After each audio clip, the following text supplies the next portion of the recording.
Kazibari heritage স্টেটে আপনাদেরকে স্বাগত। আমরা পুরনো ঢাকা এবং এই বাড়ির সাথে সম্পৃক্ত ইতিহাস আমরা উপস্থাপন করি একটু ভিন্ন আঙ্গিকে। আমাদের এই হাওয়ালিটি 1820 সালের পূর্বে অনেক বিশাল করে অন্দরমহল এবং বাহিরমহল অনেক দরজা জানলা করে উত্তর দক্ষিণমুখী করে বানানো হয়েছে। অনেক ভিজিটররা আমাদের এখানে আসেন, পুরনো জিনিসপত্র দেখেন।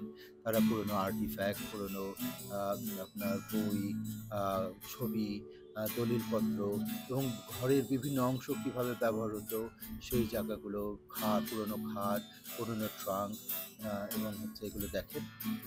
তারা পুরনো ঢাকার ঐতিহ্যবাহী খানা দানা, সাথে যেমন শাহী পোলাও, বাদাম, জাফরান দিয়ে কাটা মশলার গরুর গোশের রান্না, চিংড়ি মাছের মালাইকারি, বাদাম বাটা দিয়ে আপনার রোস্ট, মুরগির রোস্ট এবং রুই মাছের ফ্রাই, জর্দা, ফিরনি, বোরহানি, অসংখ্য রকমের খানাদানা, এই পুরনো ঐতিহ্যবাহী খানাদানা তারা উপভোগ করে থাকে।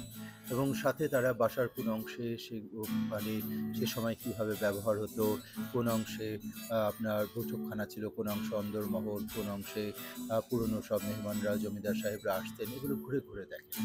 তো আপনারও দাওয়াত থাকলো, কাজী বাড়িতে আপনারা আসবেন, ইনশাল্লাহ পুরনো ঢাকার ইতিহাস ঘুরে দেখে যাবেন।